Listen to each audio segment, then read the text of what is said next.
I'm Tabby. And I'm Caitlin, and today Tabby is doing this installment of Best Friends Book Club Explains the History of Cupid, and I can't Yes. wait. It's gonna be something. Yeah, It'll be something. it's gonna be something. Okay. It always So, is. the history of Cupid, as told by Tabby. Um, so Cupid is actually also known as Eros, depending on what mythology you're looking at. But he has become a very commonplace name in today's society, mostly around Valentine's Day. But before that, he was actually a deity. So, we'll start with the Greek mythology behind Cupid, because I think that is kind of where it first originated. He's kind of Um, fine. so this is not Cupid. This is Oh, Eros. okay. Arrow's kind of fine. And arrows do be fine. And that's the whole point of it. So, and the most common variation of Eros, because I don't know if you know anything about Greek mythology, is that sometimes there are multiple translations of it. I Okay. think the one that stuck the most was that Eros is the son of Aphrodite and Zeus, which is kind of gross because Zeus is Aphrodite's dad. Ew. Um, Yeah. yeah, whatever. Okay. But he is portrayed as a beautiful man, which makes sense if your mom is the goddess of love. Oh, yeah. But he was more so like the god of like lust and like Mm-hmm. passion. Slay. Yeah, which is really fun. I love that for him. And it wasn't until the Hellenistic period that they started granting him more childlike features, and that's actually taken more from like the Roman Mm. mythology. And that's Um, sus. it is. It's really gross. I didn't like it. And I'll go ahead and After dive in. everything you just told me. Yeah. Like with his really interesting background, you're gonna make him a child? Okay. Hmm. Pervert. Um, Call the so FBI. the Victorian era is where we really begin to see him portrayed in like more of that Valentine's Day role, um, which happens after Saint Valentine is executed. It's actually not a very happy holiday. Yeah. Interesting. And I know nothing about this, so I'm not gonna lie to I you. know nothing about Valentine's Day either. I didn't really go too deep into that. Yeah, that's Um, that's wild. but Eros is in Greek mythology not actually a very good person, which is it makes sense because his mom Aphrodite is also not a very good person. And None neither of is Zeus. none of the gods are. Yeah, they Like do they're suck. all very like selfish beings. Hmm. So the first like big story, I think it's one of the more well-known stories of Eros, is the story of Daphne. So basically, Eros is very meddlesome and like he was kind of a little shithead to his cousins and siblings. And so there was this nymph named Daphne, um, and Apollo, who is one of the other gods, um, like was sought after her, and so Cupid shot a golden arrow at Apollo, which made him fall madly in love with Daphne. But then he shot a lead arrow at Daphne, so she'd be repulsed by Apollo. And so it was just like a constant state of him like lusting after her and her like running from him. Wait, I love Um, it. but like gods get their way, and so it's kind of a tragic love story Ooh. between the Oh. two. Oh, Yeah, it's that not. sucks for her. And that's actually a Greek myth that was retold later by Roman authors. Almost I think as like a cautionary tale. The Oof. other like big Cupid allegory is Eros and Psyche. So Psyche is also known in like Roman mythology as Cupid or Eros's wife, which is really weird because remember the Romans depict him as a child. Yeah. Um, but in like the Greek mythology of it, um, basically Aphrodite is a super jealous lady. And she became jealous of a beautiful mortal, her name is Psyche, and told her son to basically like shoot Psyche with an arrow, make her fall in love with a monster. And instead, Cupid became like really obsessed with her. Um, and he like married her with the condition that she could never see his face. So eventually Psyche Fair. like caught a little sneak peek of him and he got really pissed and like fled. But then like Psyche basically roamed the world, like searching for him and eventually did reunite with him and he granted her the gift of immortality. And so they are married in every mythology. Is he ugly in that Um, story? Like, I don't understand. no. Why was he hiding his face? So I don't know. Some of the portrayals of this story are really interesting. I actually read a book about it. It was a Katie Robert novel, which I'll talk about later.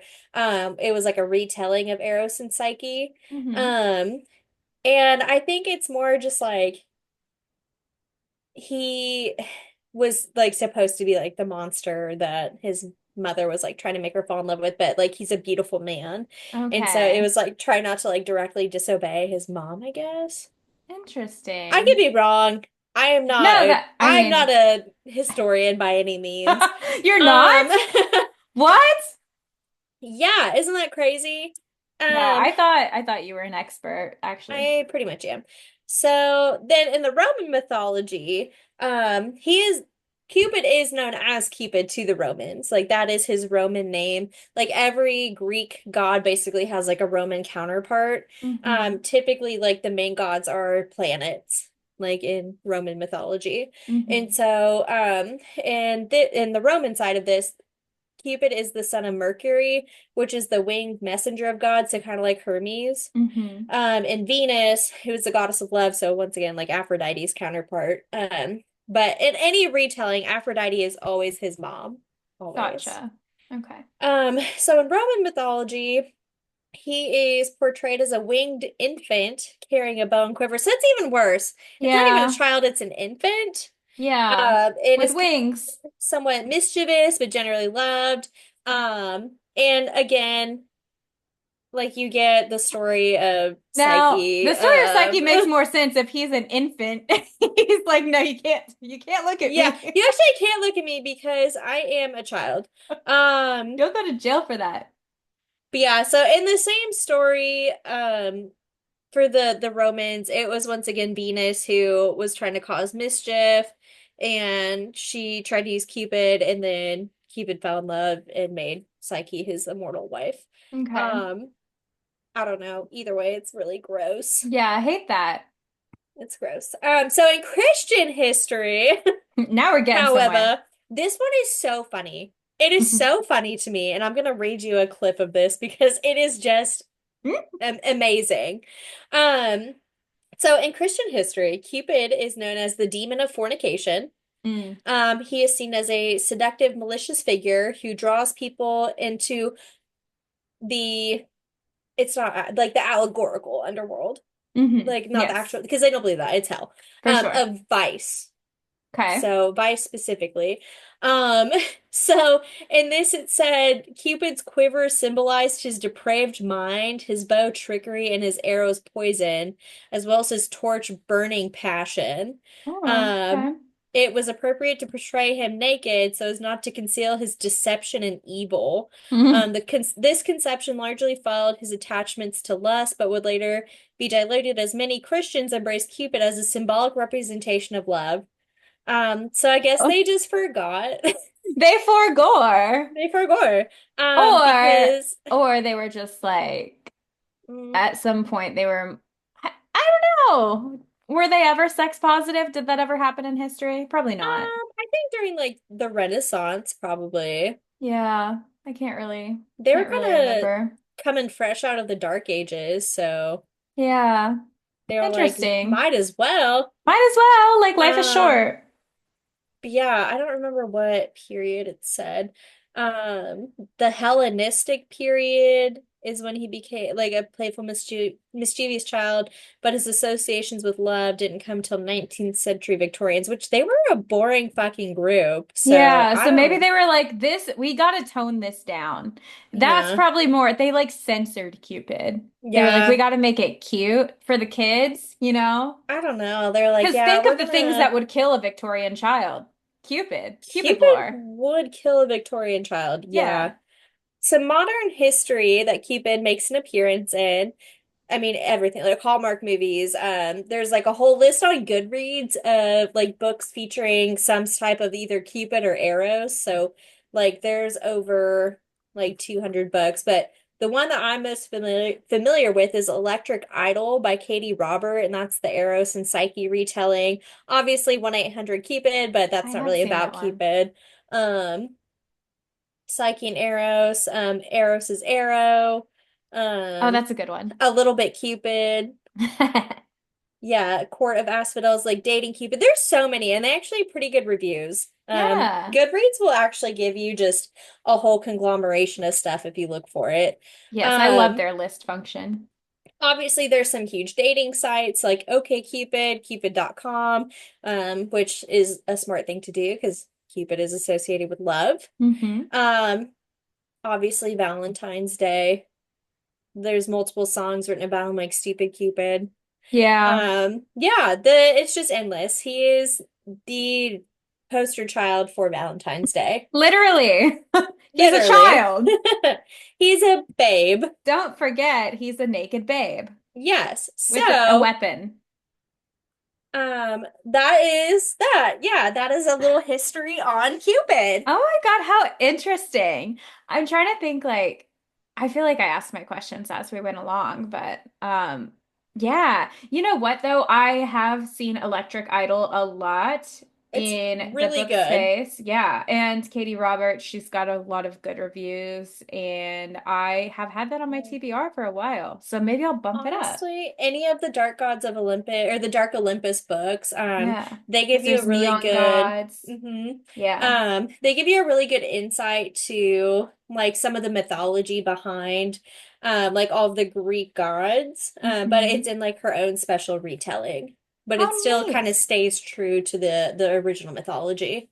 Ah, I love that. That's Yeah, so fun. Okay, yeah, that's going on up higher on my TBR then. I have so many books to read though. Like, oh, I need yeah, one day when I'm a ghost, I think I'm going to choose to haunt this earth so that I can read all the books I didn't get to. yeah. Because how Like, are we going to get through them all? give me You a little know? piece, I'm gonna read these books. Yeah, like I will be staying, I will be finding my peace, and I I will. will be haunting the world. I won't even bother anyone. Like I just want to read, you know?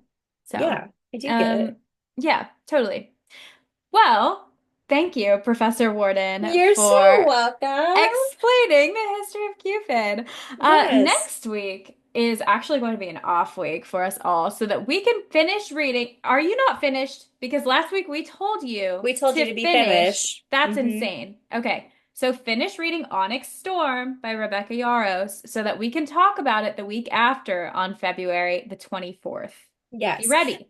And then the week after that, we're going to be doing a mini-sode about the Fourth Wing TV show that's supposedly in the works. We're going to find some news articles and some social media posts, maybe from Rebecca herself, Hmm. just on what we should expect from that. Yeah, and I'm excited because I haven't really looked into that yet, and I'm curious. Maybe people have better fan castings than we did for Oh, it I'm because sure. Oh, we ours, have to like redo ours, I think, at some yeah, point because that's just you know what? Fan casting's hard. it is hard. We're not very good at it. Yeah, we're Sometimes we not. are. Sometimes we are. Sometimes we have like the perfect character, but then like the rest of the series, it's like I don't know. This person doesn't But we've got exist. like one and it's perfect. Yeah. So go ahead, finish Onyx Storm if you haven't already. Guys, I'm so serious. You better Do it. finish Just it. read it.